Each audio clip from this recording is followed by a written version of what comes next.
Welcome to my channel Niki says. ಈ ವಿಡಿಯೋದಲ್ಲಿ ಒಂದು ಹೊಸ ಪ್ರಯತ್ನ ಮಾಡಿದ್ದೀನಿ. ಒಂದೇ ಕಥೆನ ಎರಡು ರೀತಿ ತೋರಿಸಿದ್ದೀನಿ. ಒಂದು ನಾನು ಮಾಡಿರೋದು, ಇನ್ನೊಂದು AI ಜನರೇಟೆಡ್ ವಿಡಿಯೋ. ಯಾವುದು ಚೆನ್ನಾಗಿದೆ ಅಂತ ನೀವೇ ಪೂರ್ತಿಯಾಗಿ ನೋಡಿ ಕಮೆಂಟ್ ಮಾಡಿ. ತುಂಬ ವರ್ಷಗಳ ಹಿಂದೆ ಸಿಂಧೂಕ ಎಂಬ ಹೆಸರಿನ ಮಾಂತ್ರಿಕ ಪಕ್ಷಿಯೊಂದು ಒಂದು ದಟ್ಟ ಕಾಡಿನಲ್ಲಿ ವಾಸವಾಗುತ್ತಿತ್ತು. ಅದು ಚಿನ್ನದ ಮೊಟ್ಟೆಗಳನ್ನು ಇಡುತ್ತಿತ್ತು.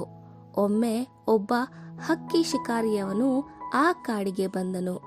ಅವನು ಮಾಂತ್ರಿಕ ಪಕ್ಷಿಯು ವಾಸಿಸುತ್ತಿದ್ದ ಮರದ ಬಳಿ ಬಂದ. ಆ ಪಕ್ಷಿಯು ಚಿನ್ನದ ಮೊಟ್ಟೆಯನ್ನು ಇಡುತ್ತಿದ್ದದ್ದನ್ನು ಅವನು ನೋಡಿದ. ಅವನು ತನ್ನ ಬಲೆಯಲ್ಲಿ ಆ ಪಕ್ಷಿಯನ್ನು ಬೀಳಿಸಿ ಮನೆಗೆ ಕೊಂಡೊಯ್ದ. ಆದರೆ ಪಕ್ಷಿಯನ್ನು ಬಂಧನದಲ್ಲಿ ಇರಿಸಿಕೊಳ್ಳಲು ಅವನಿಗೆ ಭಯವಾಯಿತು.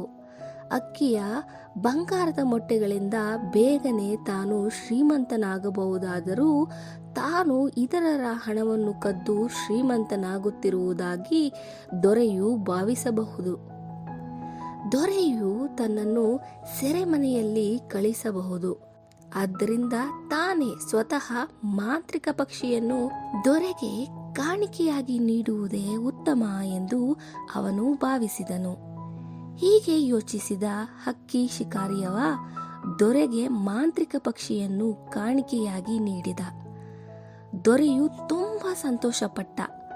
ಅವನು ತನ್ನ ಸೇವಕರುಗಳಿಗೆ ಪಕ್ಷಿಯನ್ನು ಚೆನ್ನಾಗಿ ನೋಡಿಕೊಳ್ಳಬೇಕೆಂದು ಅಪ್ಪಣೆ ಮಾಡಿದ. ಚೆನ್ನಾಗಿ ನೋಡಿಕೊಂಡರೆ ಪಕ್ಷಿಯು ಹೆಚ್ಚಾಗಿ ಚಿನ್ನದ ಮೊಟ್ಟೆಗಳನ್ನು ಇಡಬಹುದು ಎಂದು ದೊರೆ ಭಾವಿಸಿದ. ಆದರೆ ಸೇವಕರು ಇದನ್ನು ನಂಬಲಿಲ್ಲ. ಪ್ರಭು, ಇದೆಲ್ಲವೂ ವಂಚನೆಯಲ್ಲದೆ ಮತ್ತೇನೂ ಅಲ್ಲ. ಒಂದು ಪಕ್ಷಿ ಹೇಗೆ ತಾನೇ ಚಿನ್ನದ ಮೊಟ್ಟೆಗಳನ್ನು ಇಡಬಲ್ಲದು ಎಂದು ಅವರು ದೊರೆಗೆ ಹೇಳಿದರು. ಇದರಿಂದ ದೊರೆಯ ಮನಸ್ಸಿನಲ್ಲಿ ಸಂಶಯಗಳು ಹುಟ್ಟಿಕೊಂಡವು. ಅವನು ಪಕ್ಷಿಯನ್ನು ಕಾಡಿನಲ್ಲಿ ಬಿಟ್ಟು ಬಿಡುವಂತೆ ಸೇವಕರಿಗೆ ಅಪ್ಪಣೆ ಮಾಡಿದ. ಸೇವಕರು ಪಕ್ಷಿಯನ್ನು ಕಾಡಿನಲ್ಲಿ ಬಿಟ್ಟರು. ಪಕ್ಷಿಯು ಆಕಾಶದಲ್ಲಿ ಹಾರಾಡುತ್ತಾ ತನ್ನಲ್ಲೇ ಯೋಚಿಸಿತು, ಇದು ಮೂರ್ಖರ ರಾಜ್ಯವೆಂದು ತೋರುತ್ತದೆ. ಹಕ್ಕಿ ಶಿಕಾರಿಗಾರನಿಗೆ ನಾನು ಚಿನ್ನದ ಮೊಟ್ಟೆಗಳನ್ನು ಇಡುವುದು ಗೊತ್ತಿತ್ತು. ಆದರೆ ಅವನು ಅದನ್ನು ದೊರೆಗೆ ಕಾಣಿಕೆಯಾಗಿ ನೀಡಿದ. ಅವನೊಬ್ಬ ಮೂರ್ಖ. ಪ್ರತಿಯಾಗಿ ದೊರೆಯು ತನ್ನನ್ನು ಕಾಡಿನಲ್ಲಿ ಬಿಟ್ಟು ಬಿಡಲು ಸೇವಕರುಗಳಿಗೆ ಹೇಳಿದ. ಅವನೊಬ್ಬ ಮತ್ತೊಬ್ಬ ಮೂರ್ಖ. ಸೇವಕರುಗಳು ಕೂಡ ನನ್ನಲ್ಲಿರುವ ಮಾಂತ್ರಿಕ ಗುಣಗಳನ್ನು ನಂಬಲಿಲ್ಲ. ನನ್ನ ವಿರುದ್ಧ ದೂರಿದರು. ಆದ್ದರಿಂದ ಶಿಕಾರಿಗಾರನ ಬಲೆಯಲ್ಲಿ ಸಿಕ್ಕಿಬಿದ್ದ ನಾನು ಅವರುಗಳಲ್ಲಿ ಅತಿ ದೊಡ್ಡ ಮೂರ್ಖ.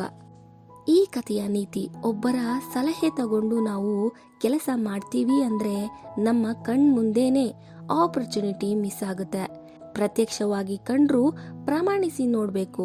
ಮೂರ್ಖರ ಜೊತೆ ಇದ್ರೆ ಮೂರ್ಖರಾಗೋದು ಖಂಡಿತ. ಈಗ AI ಜನರೇಟೆಡ್ ವಿಡಿಯೋನ ನೋಡಿ. ಬಹಳ ದೂರದ ಒಂದು ತೂರಿನಲ್ಲಿ ಒಂದು ಮಾಯಾವಿ ಪಕ್ಷಿ ಇತ್ತು. ಅದರ ಹೆಸರು ಸಿಂಧೂಕ್. ಸಿಂಧೂಕ್ ಯಾವುದೋ ಸಾಮಾನ್ಯ ಪಕ್ಷಿ ಅಲ್ಲ, ಅದು ಚಿನ್ನದ ಮೊಟ್ಟೆಗಳನ್ನು ಇಡುತ್ತಿತ್ತು. ಪ್ರತಿದಿನ ಸಿಂಧೂಕನ್ ಗೌಡು ಮಿಂಚುತ್ತಿತ್ತು. ಒಂದು ಸುಂದರ ಚಿನ್ನದ ಮೊಟ್ಟೆ ಹೊಲಿಗೆ ಇರುತ್ತಿತ್ತು. ಸಿಂಧೂಕ ಮಾಯಾಜಾಲದ ಬಗ್ಗೆ ಎಲ್ಲೆಡೆ ಸುದ್ದಿ ಹಬ್ಬಿತ್ತು. ಜನರು ಅದರ ಅದ್ಭುತ ಸಂಪತ್ತಿನ ಬಗ್ಗೆ ಕನ್ನೆಗಳನ್ನು ಹೇಳುತ್ತಿದ್ದರು. ಕೆಲವರು ಅದನ್ನು ಹುಡುಕಿ ಶ್ರೀಮಂತರಾಗಬೇಕೆಂದು ಕನಸು ಕಾಣುತ್ತಿದ್ದರು. ಆದರೆ ಸಿಂಧೂಕ್ ಬುದ್ಧಿವಂತಳು. ಅವಳು ಕಾಡಿನ ಮಧ್ಯದಲ್ಲಿ ತನ್ನನ್ನು ತಾನು ಚೆನ್ನಾಗಿ ಮರೆಮಾಡಿಕೊಂಡಿದ್ದ. ಒಂದು ದಿನ ರಾಜೇಂದ್ರ ಎಂಬ ಬೇಟೆಗಾರ ಕಾಡಿನಲ್ಲಿ ಅಲೆದಾಡುತ್ತಿದ್ದ. ಅವನು ದಣಿದಿದ್ದನು ಮತ್ತು ಹಸಿದಿದ್ದನು. ಆಗ ಒಂದು ಮರದ ಕೆಳಗೆ ಕಿನ್ನ ಮಿಂಚುವುದು ಕಾಣಿಸಿತು. ಅದು ಸಿಂಧೂಕನ್ ಗೂಡು ಚಿನ್ನದ ಮೊಟ್ಟೆಗಳಿಂದ ತುಂಬಿತ್ತು. ರಾಜೇಂದ್ರ ಕಣ್ಣುಗಳು ಅಗಲವಾದವು. ಅವನು ಪತ್ರಾನಿಕ್ ಸಿಂಧೂಕನನ್ನು ಕಂಡುಹಿಡಿದನು. ಅವನು ಎಲ್ಲ ಸಂಪತ್ತಿನ ಬಗ್ಗೆ ಯೋಚಿಸಿದನು. ಅವನು ಶ್ರೀಮಂತಾಗಬಹುದು. ಆದರೆ ನಂತರ ಒಂದು ಆಲೋಚನೆ ಅವನನ್ನು ತರೆಯಿತು. ಅವನು ಕಪೆಗಳನ್ನು ಕೇಳಿದ್ದನು. ಸಿಂಧೂಕನನ್ನು ಸೆರೆಯಲ್ಲಿ ಇಟ್ಟುಕೊಂಡರೆ ದುರಾದೃಷ್ಟ ಬರುತ್ತದೆ. ದೇವರುಗಳು ಕೋಪಗೊಳ್ಳುತ್ತಾರೆ ಎಂದು ಜನರು ಹೇಳಿದರು. ಆಜಿಂದ ಭಯಭೀತನಾದ. ಅವನು ಸಿಂಧೂಕನನ್ನು ರಾಜನ ಬಳಿಗೆ ಕರೆದುಕೊಂಡು ಹೋಗಲು ನಿರ್ಧರಿಸಿದನು. ರಾಜೇಂದ್ರ ಸಿಂಧೂಕನನ್ನು ರಾಜನಿಗೆ ಒಪ್ಪಿಸಿದನು. ರಾಜ ಹರ್ಷಗೊಂಡನು. ಚಿನ್ನದ ಮೊಟ್ಟೆಗಳನ್ನು ಇಡುವ ಪಕ್ಕಿ, ಇದು ಹೋಲಿಸಲಾಗದ ಒಂದು ಮಿತಿ. ಅವನು ರಾಜೇಂದ್ರನಿಗೆ ಧನ್ಯವಾದ ಹೇಳಿ ಉಡುಗೊರೆಗಳನ್ನು ನೀಡಿದನು. ರಾಜನು ತನ್ನ ಸಲಹೆಗಾರರನ್ನು ಸಿಂಧೂಕನನ್ನು ನೋಡಲು ಕರೆದನು. ಸಲಹೆಗಾರರು ಪಕ್ಷಿಯನ್ನು ನೋಡಿದರು. ಅವರು ಅಪಹಾಸ್ಯ ಮಾಡಿದರು. ಚಿನ್ನದ ಮೊಟ್ಟೆಗಳನ್ನು ಇಡುವ ಪಕ್ಷಿಯೇ ಸಾಕಿ, ಅವರು ಹೇಳಿದರು. ಬೆಟಗ ನಿಮ್ಮನ್ನು ಮೋಸಗೊಳಿಸಿದ್ದಾನೆ, ಮಾರ.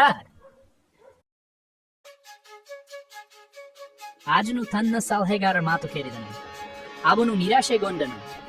ರಾಜನು ಸಿಂಧೂಕನನ್ನು ಕಾಡಿಗೆ ಬಿಡಲು ಆಜ್ಞಾಪಿಸಿದನು. ಸಿಂಧೂಕ ಆಕಾಶದಲ್ಲಿ ಎತ್ತರಕ್ಕೆ ಹಾರಿ ಹೋಯಿತು.